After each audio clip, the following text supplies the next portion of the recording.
dari pihak damkar untuk air yang terbakar.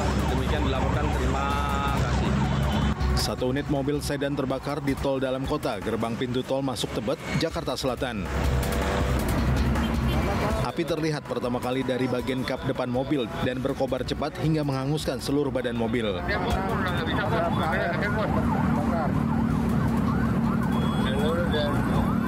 Menurut saksi mata, kebakaran diduga akibat korsleting listrik pada bagian depan mobil. Tidak ada korban jiwa dalam peristiwa ini. 4 orang penumpang yang diketahui berada dalam mobil berhasil menyelamatkan diri.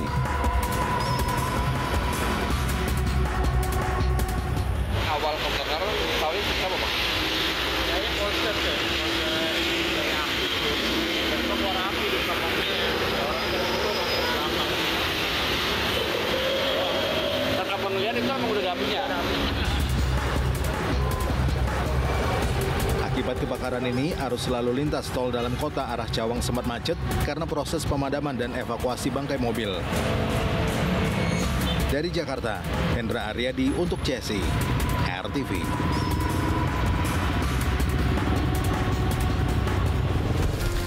Seorang mahasiswa diamankan lantaran menyamar dengan mukena untuk ikut sholat bersama jamaah perempuan di Mataram, Nusa Tenggara Barat. Sementara itu, bus pariwisata dicuri dan melaju secara ugal-ugalan di kawasan industri Cikarang, Kabupaten Bekasi, Jawa Barat hingga menabrak 8 pengguna jalan lainnya. Sahabat, inilah caratan seputar investigasi bersama saya, Ezra Hadianto.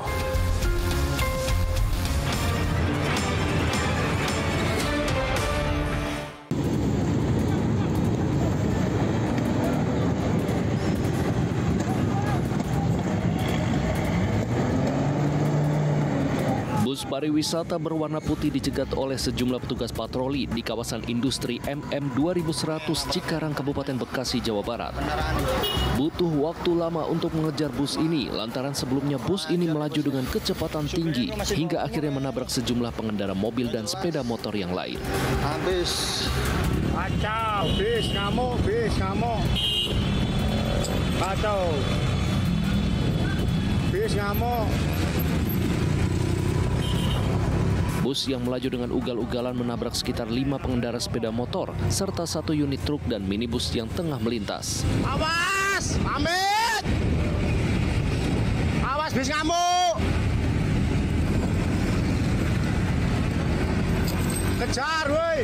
Usut punya usut, bus tersebut merupakan hasil curian dari seorang tukang cuci mobil di perusahaan PO Sinar Jaya. Pelaku yang berinisial D yang masih berusia 20 tahun ternyata belum mahir membawa bus tersebut meski telah berjalan beberapa kilometer dari pul bus di Jalan Inspeksi Kalimalang, Cikarang Barat. Kemudian dia menjalankan bis dan dia juga tidak punya kualifikasi atau kemampuan mengendarai bis. Kemudian 200 meter dari pul bis tersebut dia menabrak mobil sedan dan seterusnya karena dia dalam kondisi panik, kemudian dia tetap melaju sehingga menabrak motor, kemudian menabrak trailer dan menabrak truk box ya, hingga di satu belokan dia tidak bisa bermanuver, kemudian dia turun dan melarikan diri. Atas kejadian tersebut, sejumlah kendaraan yang ditabrak pelaku mengalami kerusakan. Beruntung, dalam peristiwa tersebut tidak ada korban jiwa. Saat ini pelaku yang telah berhasil diamankan masih diperiksa oleh tim Reskrim Polres Metro Bekasi. Ia pun terancam pasal 363 dengan ancaman penjara paling lama 9 tahun. Dari Kabupaten Bekasi, Jawa Barat, Adika Fadil Utomo untuk CSI RTV.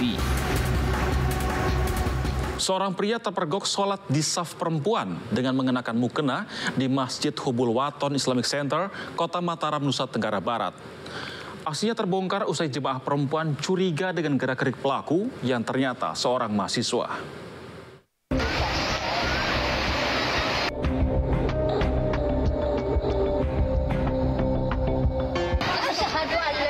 Pria ini tertangkap basah saat terpergok sholat di soft perempuan dengan mengenakan mukena di Masjid Hubal Waton Islamic Center, Kota Mataram, Nusa Tenggara Barat. Aksinya itu membuat jemaah perempuan dibuat kaget hingga akhirnya pria berinisial FRY itu dilaporkan ke Satpam Masjid. Sebelumnya, mahasiswa semester 4 di salah satu perguruan tinggi di Mataram itu menyusup ke barisan jemaah perempuan dan ikut sholat bersama. Jemaah perempuan yang curiga dengan gerak-gerik pelaku langsung melaporkannya ke Satpam Masjid.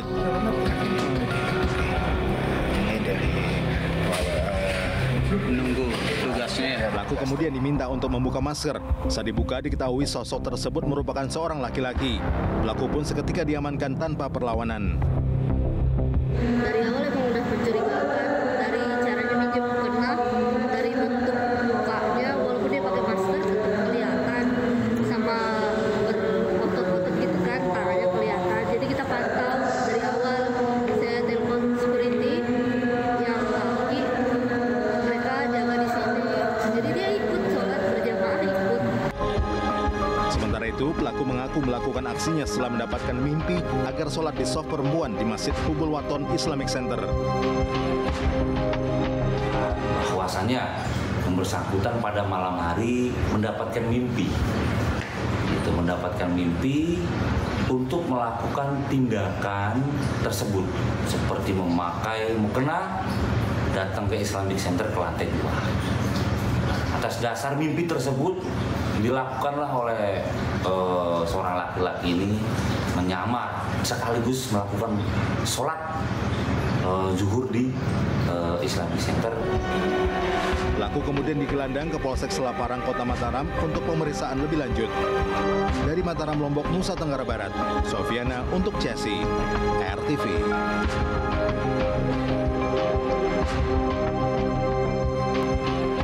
Seorang pria di Bengkalis, Riau membunuh istrinya dengan menggunakan kapak. Diduga pembunuhan dipicu emosi saat korban menolak ponselnya hendak digadaikan oleh pelaku. Hah? Itu dia.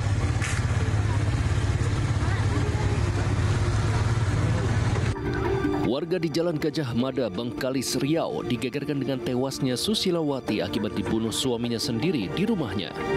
Korban ditemukan telah tewas bersimbah darah dengan kondisi tergeletak di dalam dapur. Diduga sang suami tega menghabisi nyawa korban lantaran emosi korban menolak ponselnya digadaikan oleh pelaku. Akibat hal tersebut, pelaku bernama Nali terlibat cekcok dengan sang istri hingga akhirnya gelap mata dan mengambil kapak dan membunuh korban.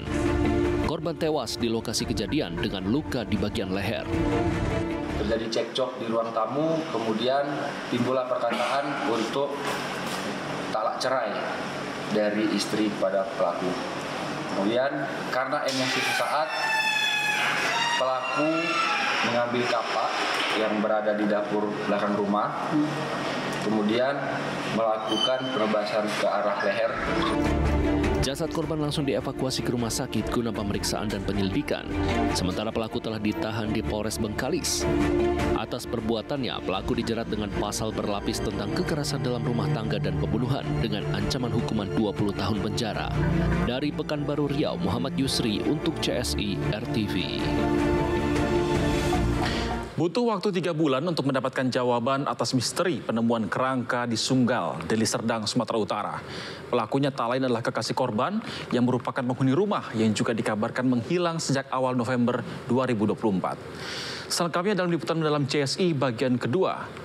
Cinta terlarang terkubur dalam sumur.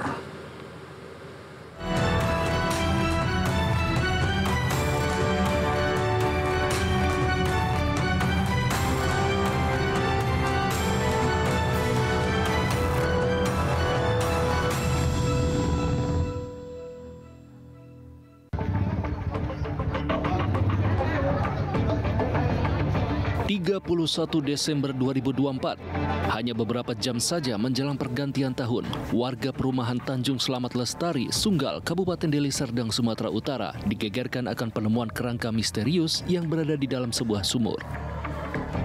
Persisnya dari rumah dengan nomor 7 yang berada di Blok Dahlia.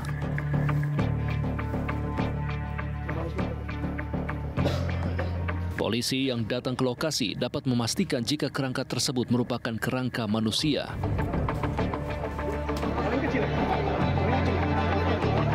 Lebih lanjut, polisi juga menemukan untayan rambut yang diduga berasal dari satu sumber yang sama. Korban saat itu sudah sangat rusak, sehingga satu-satunya cara untuk mengidentifikasi korban adalah dengan secara saintifik, secara ilmiah dengan metode DNA.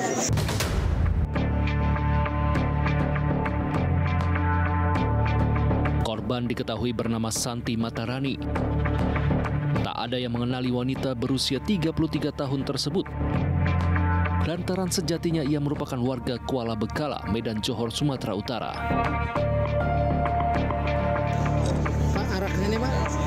Butuh waktu lama untuk mendapatkan identitas korban. Lantaran saat ditemukan, kondisi korban hanya tersisa tulang belulang.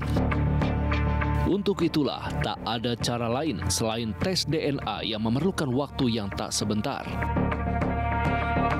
Selain itu, selama 2 bulan pelaku mengontrak di rumah ini, sosok korban hampir tak pernah terlihat lantaran tak pernah berinteraksi dengan warga.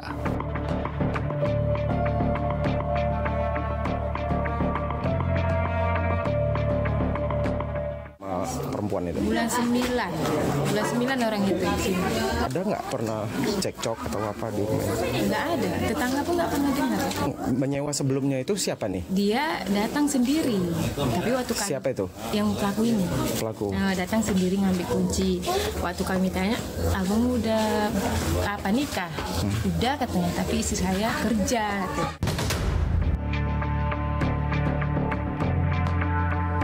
Freddy Erikson Sagala yang merupakan kekasih korban ternyata adalah aktor utama dari kasus pembunuhan ini. Belakangan terungkap jika pasangan ini merupakan pasangan tak resmi.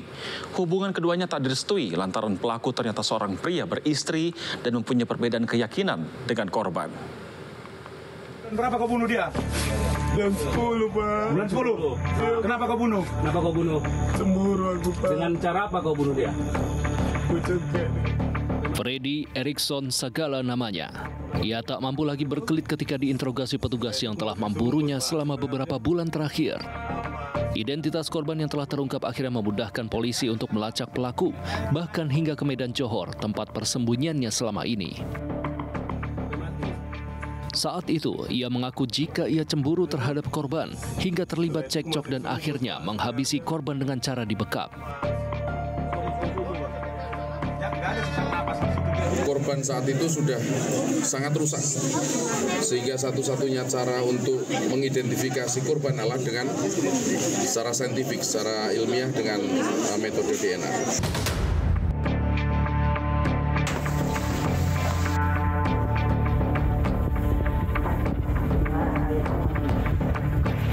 Hampir 6 bulan lamanya, keluarga Sinta Matarani menanti akan sebuah jawaban dari sebuah pertanyaan, kemana perginya anak mereka. Ya, sejak akhir Oktober 2024 lalu, Sinta menghilang tanpa jejak dan tanpa kabar.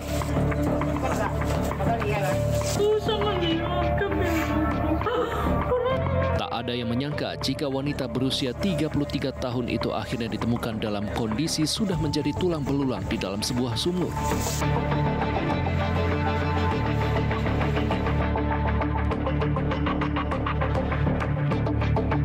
Sejak akhir Agustus tahun lalu, korban memang kabur dari rumah untuk mengikuti pujaan hatinya, Freddy Erikson Sagala.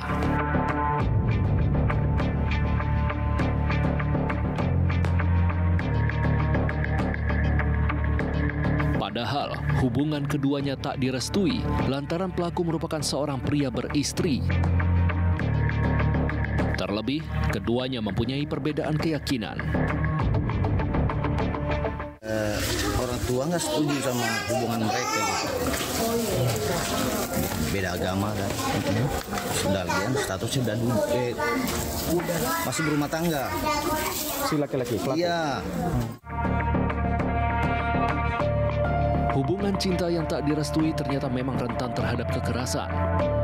Kondisi hubungan yang sering dilanda masalah meningkatkan banyak faktor resiko.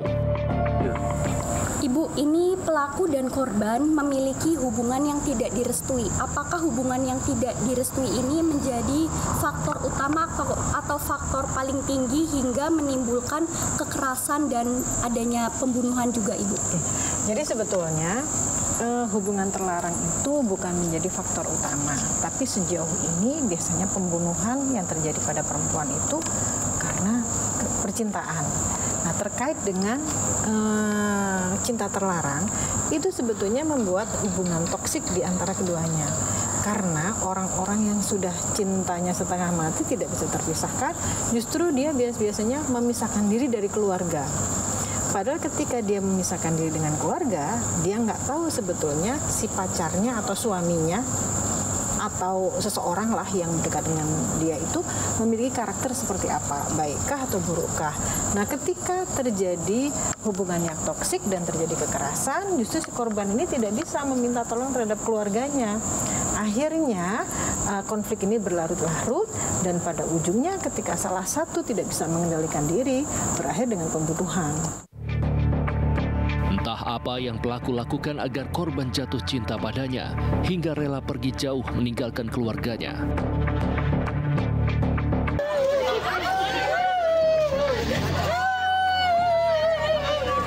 Lebih tragis lagi, kini ia benar-benar pergi meninggalkan keluarganya untuk selama-lamanya. Dari Jakarta dan Deli Serdang, Sumatera Utara, tim liputan untuk CSI RTV.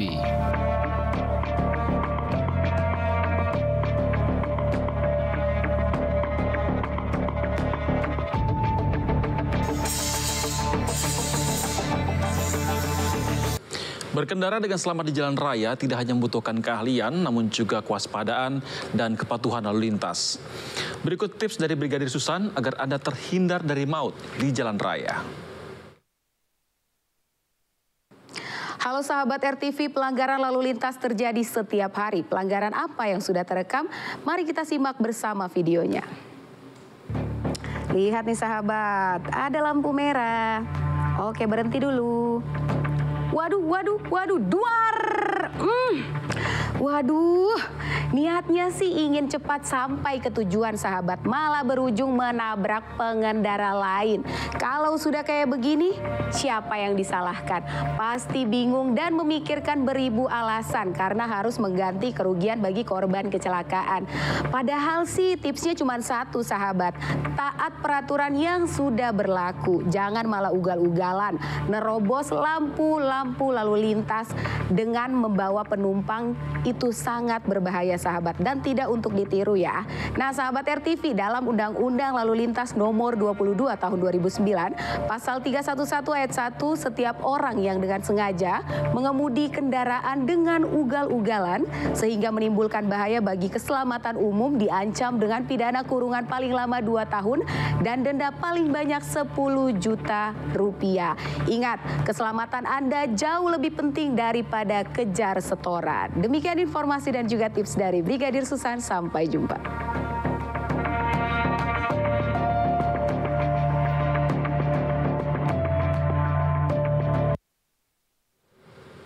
Gagal saat beraksi, seorang maling motor tertangkap dan dikeroyok massa di Surabaya, Jawa Timur. Pelaku diadang oleh ratusan warga yang kesal akan aksi pelaku.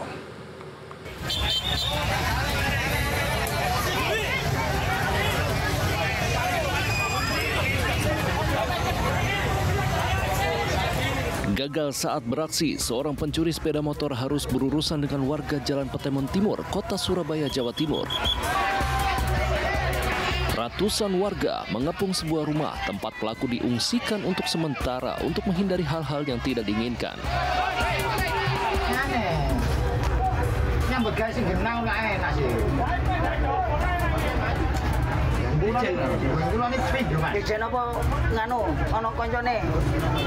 Sebelumnya, pelaku sempat membawa motor targetnya, namun warga yang sadar akan aksinya langsung berteriak dan mengejar pelaku. Alhasil, pelaku berhasil diringkus oleh warga beserta 1 unit sepeda motor hasil curian.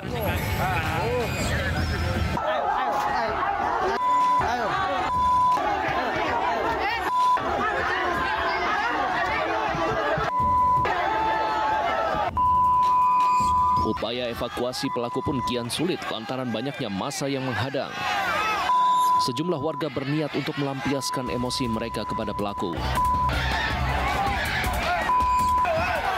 Ada pencurian di daerah Petemon Barat, ketahuan pemberitahuan oleh warga, sama warga dikejar dan di Petemon Timur akhirnya ketangkep dan ya seperti itulah, didapat salam olahraga dari warga. Kini pelaku telah dibawa untuk mendapatkan penanganan medis atas luka yang ia derita dan selanjutnya akan dibawa ke Mapolsek setempat untuk menjalani pemeriksaan. Dari Surabaya, Jawa Timur, Solihul Hadi untuk CSI RTV. Kejahatan selalu ada di sekitar kita dan kewaspadaan jadi satu-satunya cara menghindarkan diri dari bahaya. Saksikan Caratan Seputar Investigasi Senin hingga Jumat pukul 23.30 waktu Indonesia Barat. Dan sahabat, jangan lupa subscribe akun YouTube Caratan Seputar Investigasi untuk mendapatkan informasi kriminal lainnya. Saya Ezra Dianto, terima kasih dan sampai jumpa.